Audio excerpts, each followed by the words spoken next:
Hey, what's up, everybody? It's Matt Johnson. Welcome back to the Level Up Podcast, where you learn how to go from agent to entrepreneur. And we've got a phenomenal guest with us, Wes Schaeffer, the Sales Whisperer, is here with us. And we're talking about a couple of things: how to keep the humanity in sales and really blend the new school and the old school in such a way that focuses on the sales and not the technology. So Wes has a really interesting background in both the software and tech side, but also just the human side of actually getting the deal done and closing the sale and working with actual human beings, and has a very, very good, I think, perspective that we all need to hear. And we're also going to talk about some simple actionable things to where if you are thinking about investing in a new CRM, which I know a lot, we've all been there, right? We've all had that question. We all get that question asked of us a million times. In Facebook groups, we see it all over the place. What's the best CRM for me? We're going to talk about that because Wes is one of those guys that helps people really find and zero in on what their best CRM is, not for the tech, but for what actually helps them get more deals, close more sales, and increase the bottom line. So with all that being said, Wes Schaeffer, welcome. Hey, man. Thanks for having me. Yeah, we're super pumped. So unfortunately, Greg Harrelson couldn't be with us today for various reasons. So it's going to be me and you, and it's going to be awesome. But I know Greg, if we were here, would have a lot to say about it because as many of the audience might know, Greg is a big Infusionsoft guy. Wes, you're super deep. You can go really deep into Infusionsoft, and a lot of times you end up helping people find the right CRM, including Infusionsoft. So you've done a ton of work in that space. But fill people in just a little bit else about your background. How did you get to where you're at now and hosting the podcast and writing books about sales? Man, when I got out of the Air Force in 97, I just jumped right into sales. I had a wife. We had a young son, another one on the way. And, she's been home for 23 years helping raise our 7 kids. So, holy cow, man. Whatever I do has to work, right? None of this theory, none of this, let's try something for a little while and see. No, if I invest $1 in something on Monday, it needs to come back with friends by Friday. Okay. And I've always had just that really practical approach to things anyway. Literally going back to high school, my ninth grade ancient world history teacher, Mr. Bob Mabry, we're still friends on Facebook actually, but he used to, I had veto rights on topics that we discussed on test review day. So I was like, really? If it's sitting on the test tomorrow, I don't want to talk about it. I was living in Houston. I had a long commute to a private school downtown, and I was playing football. And, it's like I needed every minute to be efficient. So even at 14 years old, I was like, if it doesn't make sense, I don't want to do it. Yeah. And so I've applied that to my approach to sales and growing my own business. And that brings us here to today. Yeah, love it. And the cool thing, so you mentioned, before we went live, you mentioned a little bit about how you've come full circle, right? So you've been really deep in both the marketing automation, sales automation, kind of tech world, which a lot of people are very, in the audience are probably very fascinated with. Anybody that's watching or listening, either you're on Infusionsoft or you've thought about it, or you know somebody that is, Greg Harrelson is, or you know people that are on Active Campaign. And all these other systems. And if you don't already have one, you've thought about jumping into that game. So Wes, you've kind of come full circle to the point where all the tech tools are awesome and their capabilities are fantastic, but you've really come back to where you're helping people just integrate that into a system that works for them and actually gets more sales, where the emphasis is on the human being part. And I want you to just kind of share kind of what your perspective is and where that's leading you, and how that practical mindset's really manifesting right now. Yeah, all those tools out there can help you as long as you use them. People think it's kind of like you buy a treadmill, and within a week, it's really just a place to hang your laundry. Yeah. It's like you're not going to get in shape just because you own a treadmill, and you're not going to sell more just because you. Yeah, but what if it's a Peloton? What if it's a really nice treadmill?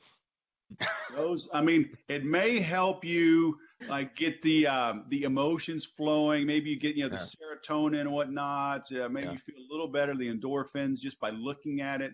So it might help you a little bit more, but still you won't reach your goals. I'm just saying, man, it's reality.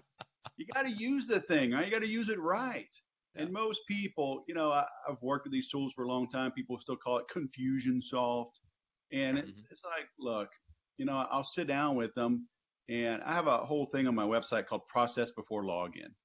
and nobody documents their work. I'm working with a private client right now. I just wrapped up a call with him before we hopped on this. Very successful commercial realtor, and he has Salesforce, he has Apto. He's paying for all these tools. He's paying an admin to enter data into Salesforce, but he's not using Apto.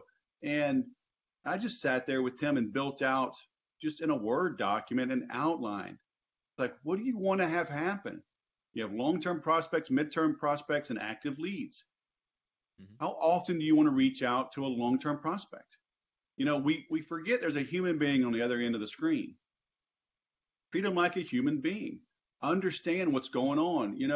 Carly Simon wrote that song, "You're So Vain." You probably think the song is about you. Alanis Morissette, "Jagged Little Pill," talking about her boyfriend, right? She got dumped. They're writing about specific human beings. And those songs, 10 years later, 40 years later, still resonate because they spoke to human nature, which never changes. Okay. And so if you can understand your prospects, get inside their head. Robert Collier talked about that. We must enter the conversation going on in the mind of the prospect. If you're clear on that, then pretty much any tool will work. I always use the example. It's like if Tiger Woods showed up in my house right now and said, "Hey, $5, let's go play," and he used my wife's golf clubs, right? And I get to use mine. He would beat me, because it's not the tool, it's the user. Oh yeah, he'd miss some shots, probably take him a hole or two to figure it out, but he would figure it out and he would beat me. So because he has the process, because he has the skill set, because he has the abilities. In sales, our skill set is understanding the human being, having empathy, having the knowledge and the wisdom to go 2 and 3 and 4 levels deep. Like, why is that important? Why is that important? Like increasing sales. Somebody would say, well, it's obvious. Everybody wants to increase sales. No, it's not. Not everybody does. Some people are retiring. Some people just want to kind of coast. Yeah. I've got one client. It's kind of maddening. They're happy with 3% growth per year. I'm like, I want to get you to 30% growth per year. Right. It's an older couple. They've had their business 15 years. They're doing some philanthropy type work, philanthropic. And as long as the business just kind of grows and their people stay employed, they're happy. But it's like, why? What do you want to do with your philanthropic work, right? What if we grow that, gives you more money? So you got to get deeper and deeper and deeper than the surface level to really get to the truth. So if you understand that, if you always, seek the truth, even if the truth is, I don't want to do business with you, or it's not the right time right now, that's fine. I'd rather know that earlier than later. But you can only get to the truth if you treat your prospects the way they want to be treated, treat them differently. If you sound and act like your competition, you're going to be treated like them. You're going to be put in a corner, and then you're going to be asked for a proposal, and you're going to ask to sharpen your pencil, and it's a mess for everybody. Yeah, done. So speaking of kind of getting into the mind of the prospect, I'd love to get into the mind of the people that are on the receiving end of this podcast, and the types of people that reach out to you. So the high producing salespeople, especially the ones that are, so if they're listening to a podcast like this and you want to go from agent to entrepreneur, like you're already in the mentality of, well, I want to get to the next level, whatever that is. So let's say they're selling 7,500 homes a year, or they've got a team of 5 or 10 people. Each of those are doing some sales. They're still involved in sales. They want to get to the next level. That's usually when most people think about, okay, I've got this other CRM, or I've got some tech, and I've got some tools, but everything's kind of scattered, and I'd really rather consolidate everything into one place. So that's kind of the thinking process, right, that goes through most of the minds of the people that are listening.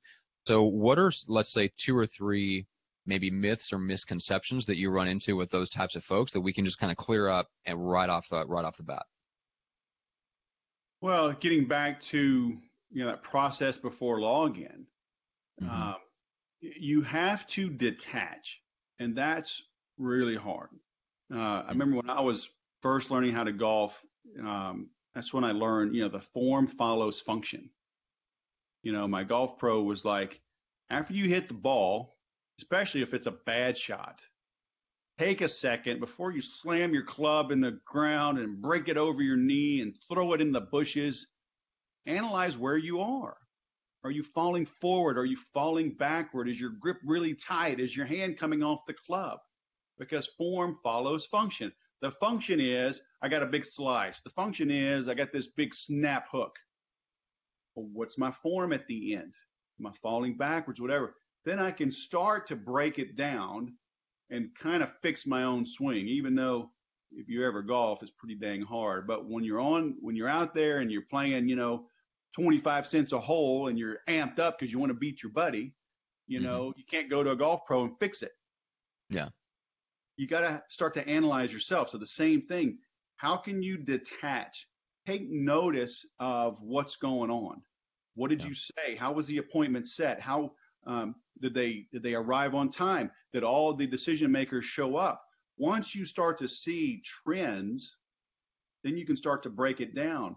You can accelerate and accentuate what's working and then adjust or remove what isn't working. Then you have a process. Then you can put it down on paper, and it literally has to be on paper. Okay, it can be digital. It can be digital paper. It can be a whiteboard. I'll use big moving paper, those big rolls. When we moved years ago, the movers left one, and so the kids would color on it every now and then. But I'd rip off a big sheet, lay it on my dining room table, and start to write out workflows and different things. Because if you can visualize it, then the software that you need will start to make sense. That's why I call it process before login. Understand your process. Now, when you start to look for software and you're like, well, I need SMS integration because I want to send text reminders. I need social media integration. And, I'm using this particular platform. I'm using Instagram more now or whatever. Does this work? Can it post to Instagram? Blah, blah, blah.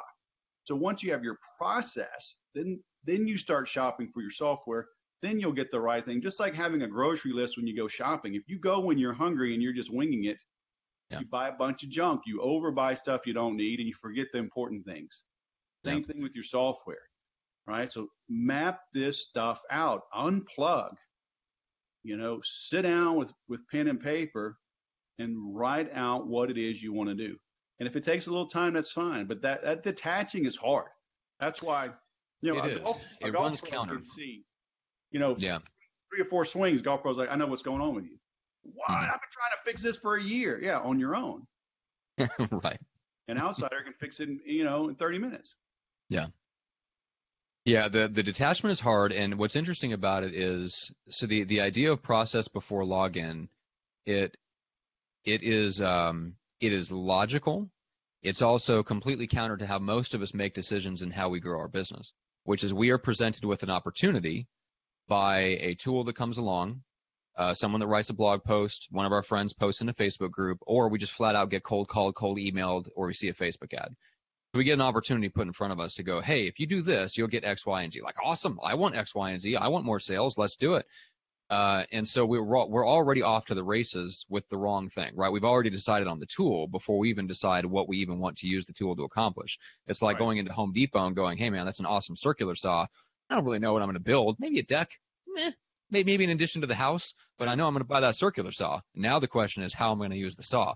Well, it's entirely, bass backwards, to use the phrasing, but it's the wrong way to look at it. So I love the fact that when you have someone that comes to you and says, look, I need this tool. I need this CRM. We were talking about a little bit before we jumped on live. One of the directions your conversations end up taking is that you realize and help them come to the realization that they don't actually need the tool they think they do. Right. And often they don't need as complicated or complex or as big a tool as they think they need. Like a lot of times our eyes are way bigger than our stomach, so to speak. Right. Yeah. Sure. So I think it's one of those things where it's not easy, but one of the things I love about guys like you and Greg, guys like Greg Harrelson that have built very successful businesses, it's that skill set of detaching. You mentioned that.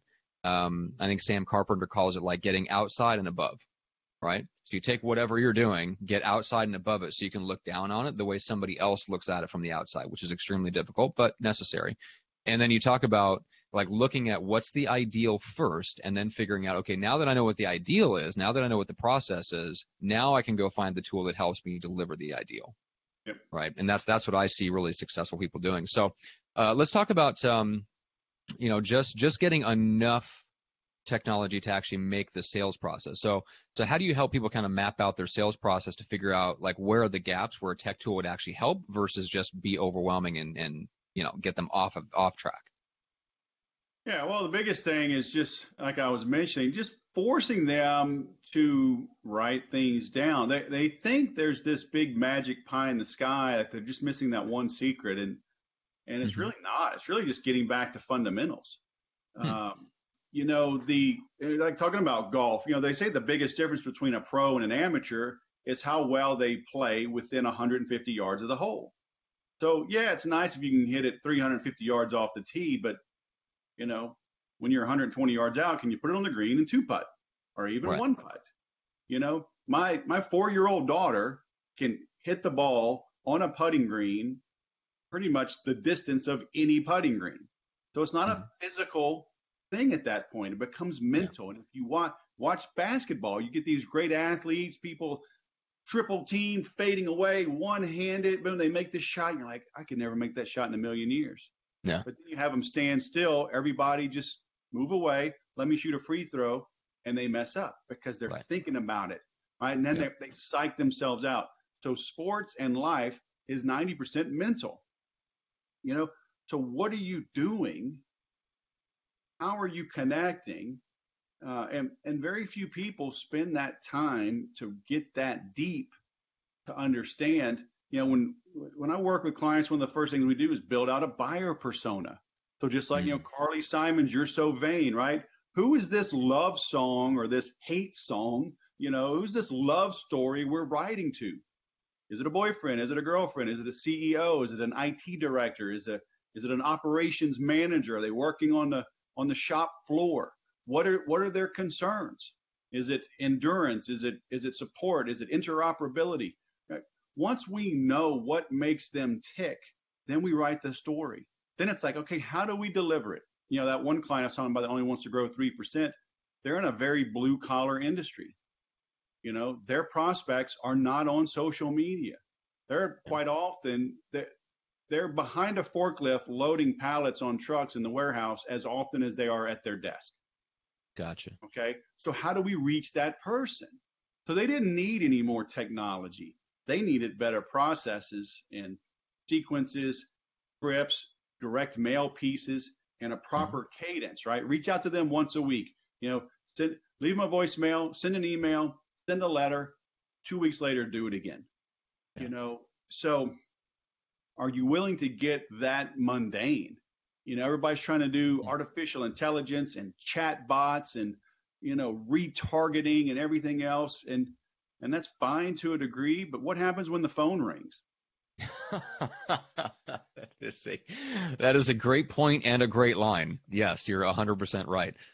Yeah, I mean, Harrelson has talked about it a million times on the show because he comes from a cold call prospecting background. You never, the one key thing about that is no matter what automation comes along, at some point you still have to be able to get somebody on the phone, whether you would consider it cold or warm or whatever. It's all the same skill set of once you're on the phone with that person, can you identify the needs? Can you work them down the phone to the point where they say yes? And everything, basically all the other stuff, you mentioned stuff like chatbots and artificial intelligence, which is all awesome and it's cool and whatever. But essentially, like the way that I see it is we just keep tacking layers onto the top of the funnel. The bottom of the funnel is still the same. Get them on the phone, get them in person, close the deal. And if we ignore that part of the funnel because we spend all of our time in the chatbots and AI, we'll have a lot of leads and not very many sales. Right. And it's exhausting. Mm-hmm. It's okay to be a little hard to get. I mean, even before I started my own business and I was still in corporate America, I stopped answering my phone. It wasn't life or death. Now, real estate, it can be a little different. You may have to pick the phone up on that first ring. It doesn't mean you have to have a conversation, right? I can answer it real quick. Wes is, super duper real estate. Hey, I'm calling about that house on 123 Main Street, whatever. Hey, oh yeah, it's a great property. May I have your name? Matt. Okay, Matt, is this the best number to reach yet? I'm finishing up a message for a client. If you can give me 5 minutes, I'll call you right back and I'll have that information at my fingertips. Because I need time to kind of get in the zone, right? Just like in sports, like in golf, they have a 3-foot putt. They'll line it up and do their whole routine just like it's a 33-foot putt. LeBron James has the exact same routine when he's shooting a free throw. We got to get in the zone. If I'm sitting here, I got dual screens right now. I got my iPad, I got my iPhone, I got paperwork here, I got a book I want to finish, I got a webinar that I'm preparing, and a phone call comes in. Oh yeah, I'm on my game. Bull crap, you are not on your game. Okay?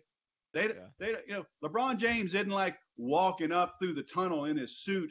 And did you see those shorts they're wearing now? How is that a suit? That's crazy, but I digress. They don't pull him in with dress shoes and a suit. Here's the ball. Go ahead and make a shot real quick. And this one counts. Yeah. He's like, oh, hell no. I'm going to get taped up. I'm going to get rubbed down. I'm going to take some laughs. My trainer's going to stretch me. I'm going to hydrate. I got this, certain routine. Now I'm ready.